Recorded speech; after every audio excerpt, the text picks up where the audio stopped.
नमस्कार, मैं जितेंद्र गुप्ता। आप देख रहे हैं स्टार सिटी न्यूज़ में। इस वक्त मौजूद हूँ पटेल नगर विधानसभा में। हमारे साथ भारतीय जनता पार्टी के वरिष्ठ नेता और सामाजिक कार्यकर्ता हैं अरविंद गुप्ता जी। आइए बात करते हैं इनसे। सर, पहले मैं आपसे आपके जीवन परिचय बात कर लेता हूँ सर, कि आपका जीवन का जो संघर्ष काफ़ी लंबा समय से रहा सर, कैसा रहा आपका सर? जितेंद्र जी, बेसिकली मैं बीजेपी से नहीं, मैं संघ का संसेवक हूँ। जब मैं 2.5 साल का था तो पिताजी मुझे पहली बार संघ स्थान पे ले गए। जी सर। तो मेरा एक संघ का बड़ा लंबा जीवन परिचय है।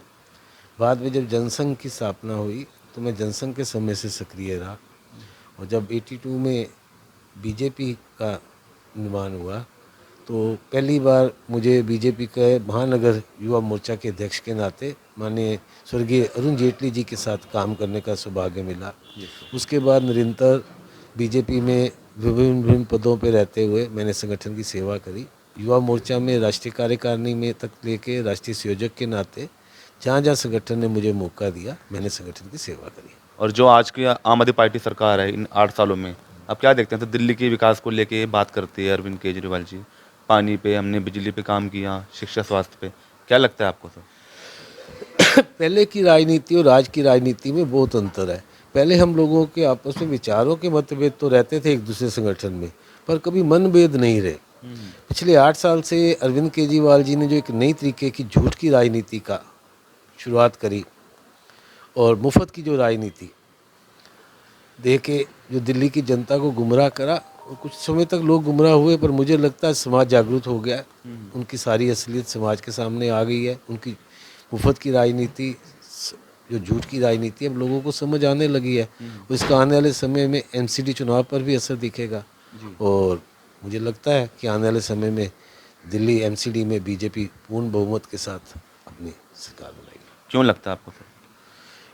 मुझे इसलिए लगता है कि मेरा जो भाजपा का कारपोरेटर रहा, हमारी 3 बार मेजॉरिटी रही। कुछ काम देखकर हर 5 साल बाद जनता ने हमें चुना। हमारे जो कार्यकर्ता, जो हमारे कारपोरेटर थे, उनके काम की अच्छाई के पीछे ही बार बार जनता हमें चुनती है।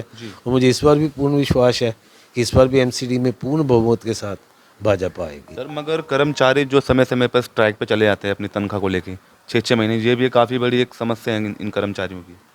बेसिकली एमसीडी की परेशानी ये है कि एमसीडी केंद्र के अंतर्गत आने के बाद भी जो एमसीडी को जो फंड मिलते हैं वो दिल्ली सरकार से मिलते हैं। और पिछले 8 साल में अगर आप देखेंगे, किसी साल भी अरविंद केजरीवाल जी ने एमसीडी के पूरे फंडों का भुगतान नहीं करा। वो एक बहुत बड़ा कारण रहा कि जो पीछे सफाई कर्मचारी या हेल्थ वर्कर ये परेशान रहे। कारण है, जब पैसा ही नहीं मिलेगा तो एमसीडी पैसा कहाँ से देगी।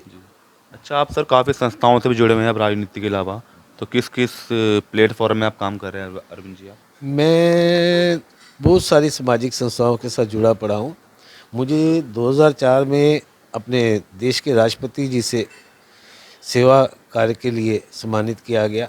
इसके बाद 2018 में भारतीय विकास मंच उज्जैन की एक संस्था है जो देश भर की 7 कैटेगरी में अलग अलग लोगों को नामित करके उनका स्वागत करती है। मुझे समाज सेवा के लिए लाइफ टाइम अचीवमेंट अवार्ड दिया गया।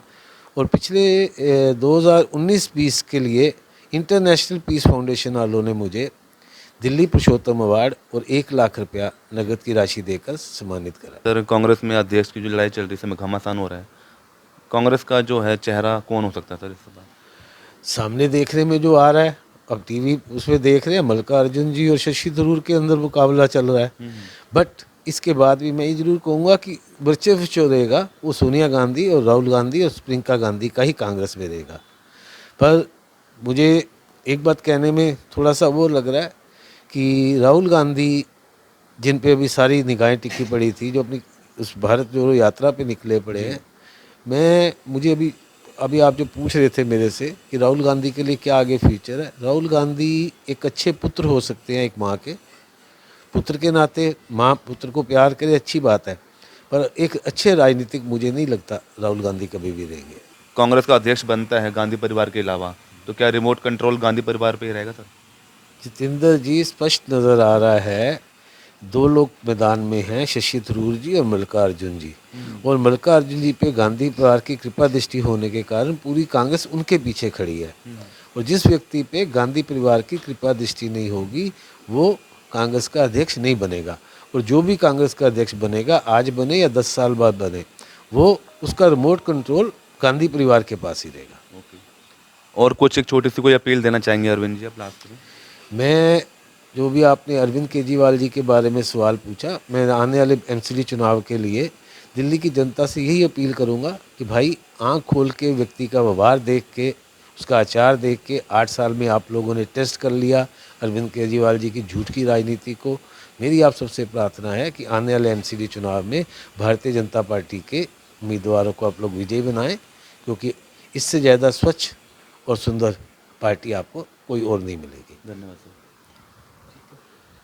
तो ये हमारी सीधी बात अरविंद गुप्ता जी से, स्टार सिटी के साथ मैं जितेंद्र गुप्ता।